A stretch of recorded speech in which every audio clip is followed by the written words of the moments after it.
नमस्कार, मैं Suchita Joshi, Uttarakhand forest training academy Haldwani. आज हम फॉरेस्ट यूटिलाइजेशन में माइन्यूट स्ट्रक्चर्स ऑफ वुड के बारे में अध्ययन करेंगे। तो सबसे पहले जो क्वेश्चन आता है वो ये है कि माइन्यूट स्ट्रक्चर ऑफ वुड्स क्या होता है। तो माइन्यूट स्ट्रक्चर का मतलब होता है कि जो लकड़ी होती है उसमें कुछ ऐसे स्ट्रक्चर्स होते हैं जिनको हम अपनी नग्न आंखों से नहीं देख सकते, और उनको देखने के लिए हमें विशेष प्रकार के इंस्ट्रूमेंट की आवश्यकता होती है। तो उन स्ट्रक्चर्स का हम अध्ययन माइन्यूट स्ट्रक्चर्स ऑफ वुड के अंतर्गत करेंगे। सबसे पहले tissue, plant tissue. Plant tissues जो होते हैं वो दो प्रकार के होते हैं, एक होते हैं मेरिस्मेटिक टिश्यू, एक होते हैं परमानेंट टिश्यू। मेरिस्मेटिक वर्ड का मतलब होता है डिवाइडिंग। तो प्लांट में वो टिश्यूज या सेल्स जो डिवाइड करते हैं उनको हम बोलते हैं मेरिस्मेटिक टिश्यू। ये क्या करते हैं, ये प्लांट को उसकी हाइट देते हैं। और एक होते हैं परमानेंट टिश्यूज। परमानेंट टिश्यूज वो होते हैं जो डिवाइड नहीं करते हैं, जिनका शेप और साइज सेम रहता है। परमानेंट टिश्यूज जो होते हैं वो दो प्रकार के होते हैं, एक होते हैं सिंपल परमानेंट टिश्यू और एक होते हैं हमारे कॉम्प्लेक्स परमानेंट टिश्यू। जो कॉम्प्लेक्स परमानेंट टिश्यू होते हैं उसमें आता है हमारा जाइलम और फ्लोएम। क्यों बोलते हैं हम उनको कॉम्प्लेक्स परमानेंट टिश्यू? क्योंकि वो बहुत सारे एलिमेंट्स या बहुत सारे स्ट्रक्चर्स का या बहुत सारे कंपोनेंट्स का मिलके बनाते हैं। तो अब हम ये देखेंगे जाइलम। तो जाइलम जो होता है, जाइलम जैसे मैंने आपसे कहा, जाइलम एक कॉम्प्लेक्स परमानेंट टिश्यू है। क्यों? क्योंकि वो इतने सारे एलिमेंट्स या इतने सारे स्ट्रक्चर्स मिलके जाइलम बनाते हैं। कौन कौन सी चीज़ें आती है जाइलम में? जाइलम ट्रैकीड्स, अगर हम डायग्राम देखें तो ये जाइलम ट्रैकीड्स हैं, ये जाइलम वेसल्स हैं, ये जाइलम फाइबर्स हैं और ये जाइलम पैरेन्काइमा। ये चारों मिलके जो हैं ये हमारा बनाते हैं जाइलम। अब सबसे पहले हम देखेंगे ट्रैकीड्स क्या होते हैं। ट्रैकीड्स अगर आप देखें, अगर आपने पहली वाली वीडियो स्लाइड देखी होगी तो इसमें ट्रैकीड्स जो है वो ट्यूब लाइक स्ट्रक्चर्स है और एक दूसरे के साथ इंटरकनेक्टेड भी हैं। तो यहाँ पे अगर हम देखें तो ट्रैकीड्स जो हैं वो ट्यूब लाइक स्ट्रक्चर्स होते हैं। इनकी अगर हम दीवार देखें, वॉल देखें तो ये थिक होती है क्योंकि ये लिग्निफाइड।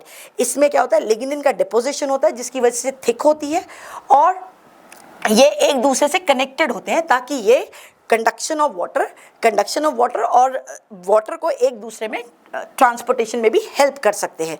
और इसमें क्या होता है कि ये जो जाइलम ट्रैकीड्स होते हैं ये डेड होते हैं। डेड का मतलब क्या होता है कि इनमें सेल ऑर्गेनल कोई प्रेजेंट नहीं होता।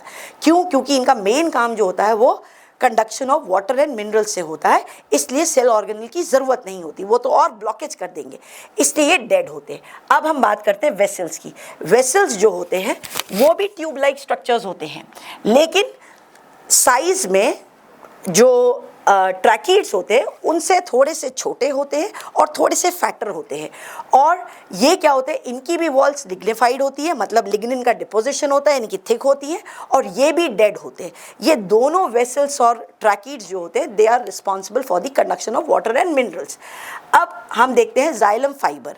जो तीसरा एलिमेंट है जाइलम का वो है हमारा जाइलम फाइबर्स।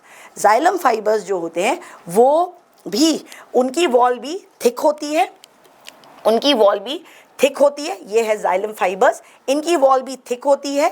ये जो होते हैं ये भी डेड होते हैं, इनकी ये बने होते हैं स्कैलेनकाइमेटस सेल्स के, और ये इनकी वॉल भी थिक होती है। और अगर हम देखें तो ये ट्रैकीड्स और वेसल्स के बीच में ये प्रेजेंट होते हैं। और इनका क्योंकि ये डेड होते हैं, ऊपर से ये स्कैलेनकाइमेटस सेल्स के बने होते हैं, तो इनका मेन फंक्शन जो होता है वो सपोर्टिव होता है। तो ये जाइलम को मैकेनिकल सपोर्ट, या आप कहिए वुड को या प्लांट को मैकेनिकल सपोर्ट प्रोवाइड करते हैं।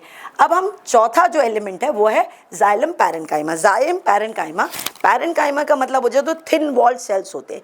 थिन वॉल्ड सेल्स हैं तो उनमें क्या होता है, वो लिविंग होते हैं, क्योंकि उनमें क्या होता है, स्टोरेज होता है वाटर का, फैट का, कार्बोहाइड्रेट का, वो कंडक्शन में भी हेल्प करते हैं, और ये थिन वॉल्ड सेल्स होते हैं।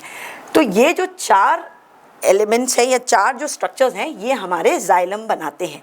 इसके अलावा जो हम स्ट्रक्चर्स प्लांट में देखते हैं, वुड में देखते हैं, जिनको हम अपनी नग्न आँखों से नहीं देख सकते, उसमें आता है एक रेजिन कैनाल। रेजिन कैनाल बोलिए या उसको रेजिन डक्ट बोलिए।